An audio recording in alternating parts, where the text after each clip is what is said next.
Thank you. Actually, I'm no more at INRIA. Just moved 1 month ago to the Technical University of Vienna. It's also very nice, so you can come there. So no problem. So I would like to start this talk by taking a comparison between browser extensions and web applications. As you may know, web applications are very restricted.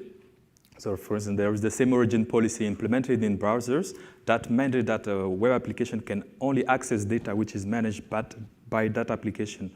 For instance, if the application has set some cookies in the browser, it can access only those cookies, but not the cookies of another application. On the other hand, browser extensions are highly privileged, meaning that, for instance, they are not subject to the same origin policy, which means that they can access user data on all websites, including cookies and everything. Because extensions are highly privileged, there is a kind of separation in context, execution context, between web application and browser extensions. So this prevents web application from directly accessing browser extension context, but since browser extensions are privileged, they execute with the privileges of the browser, they can manipulate web applications.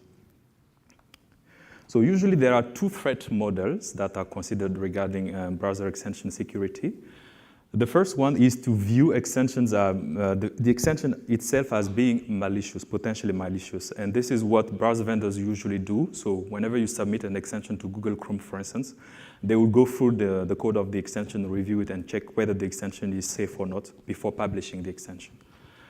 The other threat model is to view the extension as non-malicious, but potentially buggy. So it means that it could contain some vulnerabilities that can be exploited by attackers in order to perform sensitive action.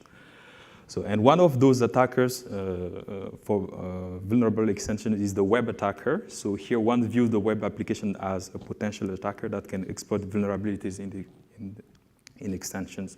And this attack model has been considered a lot in research. This is actually the attacker that we also considered in this talk. So we view the web application as potentially the attacker attacking extensions in order to access some sensitive information. And specifically, we are looking at the message passing APIs. So as I already mentioned, so there is a separation in context between browser extensions and web applications. But extensions can open message communication channels with web application in order to exchange messages. So here you see the different components of extensions. For instance, the content script, they can directly interact with web application by sending messages using the post message API, which you know is using cross-origin communication between, for instance, iframes and their parent pages, etc. Or also, there are more specific extensions APIs, for instance, the on-message external, that can be used by browser extensions in the background page to communicate directly with web applications. So how we analyzed extensions. Basically, we downloaded extensions, most of them, from Chrome, Opera, and Firefox, because those browsers support almost the same API for extensions, so the web extension API. And those extensions that we download go through 2-step analysis. In the first step, we statically analyze the code of the extensions automatically. And then afterwards, when we have some suspicious extensions, we go there manually and we review the code of those extensions in order to check whether the extension is vulnerable or not. So as I said, in the static analysis phase, what we're looking for basically is to check whether in the extension code there are some APIs, code which is listening for messages from web applications. And if this is the case, we also further check whether the handlers of those API messages, are triggering some sensitive extension API calls. And if this is the case, we flag the extensions as being suspicious. And in the second phase, we go manually, we review the code of the extension. And the goal here, of course, is to eliminate false positives, because since we are dealing with JavaScript and static analysis, there are certainly many false positives, so we try to remove all of those. But the goal is, of course, to discover if the extension which was reported as being vulnerable is really vulnerable, to discover what are the APIs that can be exploited. And when we discover that the extension is really vulnerable, we try to construct the messages that need to be sent by web applications in order to exploit the vulnerabilities in extensions. And in the end, we mount the attacks, meaning that we install the extension and we try to exploit all the vulnerabilities in this extension. So those are links that where you can find the tool, the static analysis tool, and you can give it a try. So this is a live, like let's say, an online version on my website, and it's a little bit limited compared to the offline version, which you can download from GitLab. You only require Node.js in order to run the analysis against an extension. So those are the results we obtained. As you can see, it's around, we found around 200 vulnerable extensions, mostly on Chrome, that can be exploited to perform different actions. So this is the number of all extensions that we downloaded and analyzed, but those are the 200 extensions that can be exploited for different purposes. So the first exploit that one could mount is that we found some extensions that allow web application to execute arbitrary code in the privileged context of the extension. And as you may guess, so if you can execute code in the context of the extension, this means that you can exploit all the permissions of the extension and then access any data that the extension can access from the web application. There are many extensions that also allow to bypass the same origin policy. As I already said, a web application normally can only access its own data, unless there are other mechanisms like CORS that allows to access cross-origin data. But normally it's only the application own data that is accessible. But we found that many extensions allowed web application to access other application data.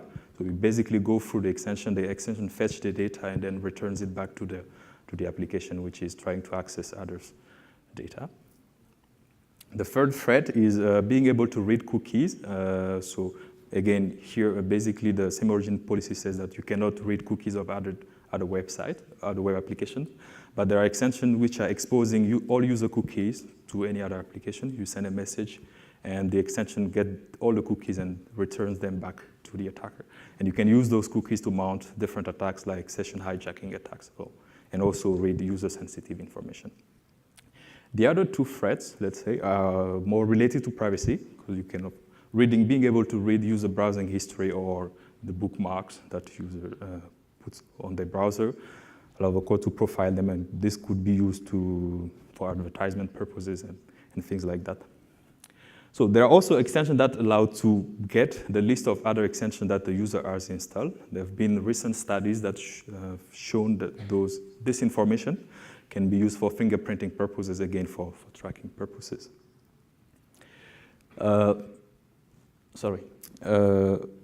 Again, also, the majority of the extensions that we found actually allowed web application to store data in the context of extension.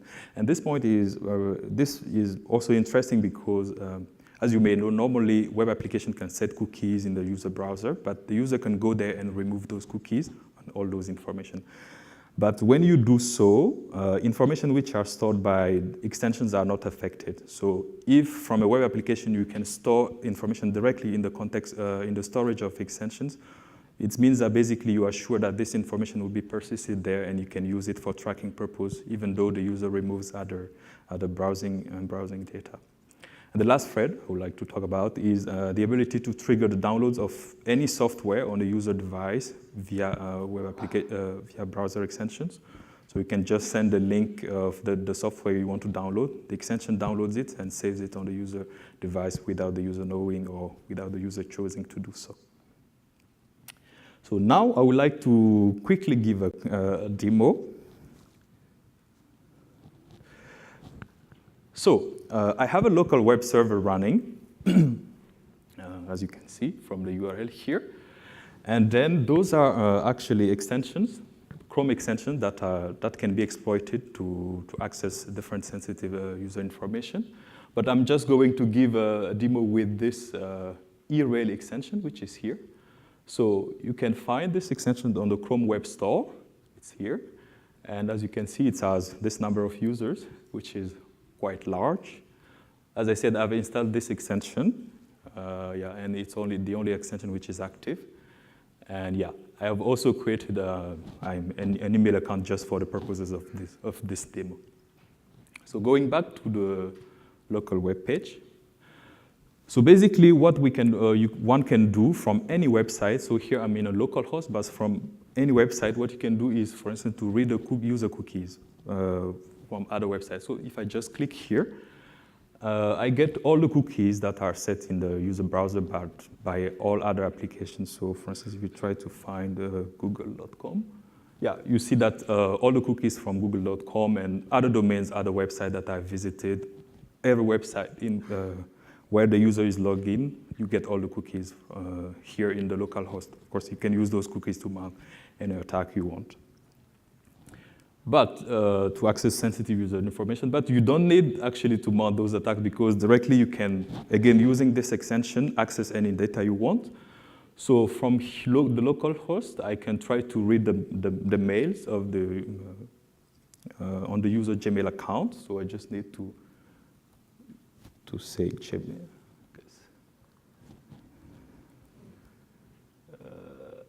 Google. So if I do so, of course, if the internet works, at some point I get, of course, it's the HTML page of the Gmail homepage, HTML content of Gmail homepage, and then here I get all the emails. I can, for instance, search for gmail.com. Yeah, and then you see that this is the username, the email of the user, and you can even try to see what is this email. I mean, it's somewhere here, change it to our terms of service or security alert if I search, sorry.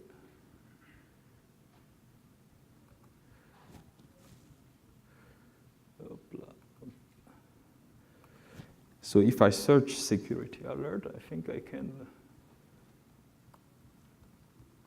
Yeah, I mean, you get every information you want from this email account. You can further use the different tokens and things that are there in order to fetch more precise information about more precise mails. And basically, you can do everything here. You can access Twitter, Facebook, everything you want to access from within this web page if the user has installed this ERL extensions, for instance. As I said, there are more extensions, but of course, because we don't have much time, I will just stop here for the demo. Going back to the presentation, I also recorded a few videos that you can find on my website on how you can exploit more extensions and some of those, and you can find out also more in the paper. So just quickly to give you, to say a few words about the static analysis tool. So basically, this is what is produced by the tool when you try to analyze the ERL Chrome extension. And you don't need, of course, to read it, but I just wanted to point out that basically it's saying that the extension is allowing web application to exploit the AJAX API in the extension. Allowing web application to exploit the AJAX API in the application. This is what I've used in order to read the Gmail account of the user, or the extension is exposing user cookies somehow. And here are the messages that I sent from the local host. In order to get the cookies, you just post message and then you send this and you get all the cookies back from the extension. And when you want to read the user Gmail, you just put here the URL, or you can change this to Twitter, Facebook, any other account that you want to access, and then the extension will fetch the information from that URL and send it back to you. Reported those findings to the vendors. Firefox and Opera likely already removed the vulnerable extensions. Chrome said that they're planning to work on those vulnerable extensions, so this means that the extensions are still there, as you have seen, for instance, the ERL Chrome extension. So as a disclaimer, please don't use those exploits against your friends or people that you know that have installed those vulnerable extensions, of course. This work also got an important media coverage. For instance, we found more than 100 links and websites talking about it, and it also triggers a discussion in the community, specifically on Twitter. As mitigations, we think that a quick fix may be to review more rigorously browser extensions, take into consideration the message passing APIs and the vulnerabilities that could be exploited from web applications. And we think that static analysis tools like ours could help definitely in order to try to detect those vulnerabilities. And this is especially true for extension developers that want to check whether their extensions are vulnerable to some of those exploits. And you can use the tool, check the extension against it, and then if you find those vulnerabilities, try to fix them before publishing the extension. We also think that we need cross-browser tools for analyzing extensions. This is true because the web extension API is compatible with Chrome, Firefox, and Opera. So usually people publish their extensions on those three browsers. So if we have cross-browser tools, so we could easily find the same vulnerable extension in those different browsers. A fix could be also to change the extension system as we know it now, like having a fine-grained permission system could also help, or could also help to detect a suspicious exchange between web application and extensions and block them. And as future work, we're already exploring more security and privacy threats with the goal to make proposal in order to make extensions more trustworthy. To conclude in this talk, I've shown that vulnerable extensions can be exploited, specifically through the message passing API, in order to perform sensitive actions. And this includes reading sensitive user information, executing malicious codes in the context of the extensions, for instance. And we definitely need tools and methods to find those vulnerabilities in extensions. And we think that static analysis tools can help, or changes in the extension system itself. And of course, we need more work in browser extension security in order to try to uncover more vulnerabilities and more threats and also mitigate them. So I would like to thank TU Wien, Technical University of Vienna, who supported my trip to San Francisco. Thank you.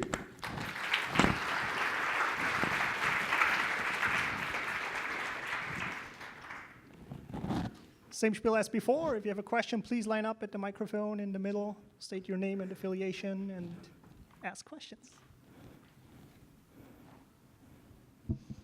Hi, Emily Stark from Chrome. Are you familiar with Manifest v3? I was wondering. It's a new proposal for the extension system in Chrome, and I was wondering if you had looked at it and whether your techniques apply there as well. So this was actually at some point one of the questions on Twitter. People was wondering if this work I've done didn't trigger some of the changes on this manifest version 3. So I've read quickly through some of the changes because I have another work on another part of another vulnerability, not vulnerability but security issue also. But this one has been considered already in manifest 3, but this one not yet, because I mean. The vulnerable extensions are still there, and those communications are still allowed. Maybe you can tell more offline. Yeah, maybe we can talk later. Okay. Thanks. Thank you.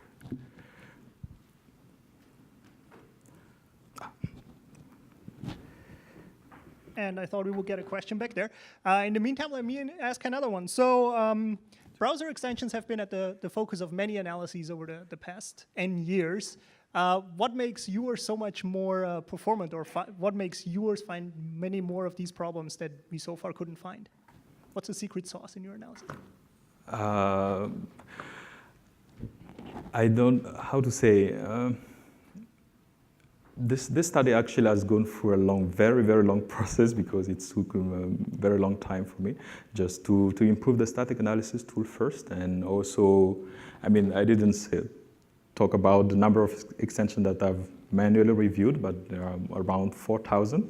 Of course, it's a lot, but I mean, I took time. Some of them, trivially, I could just say, okay, this is a false positive. But anyway, the process was very long. I took the time in order to find out all those extensions. Yeah, perfect. If there are no further questions, let's thank our speaker once again. Thank you.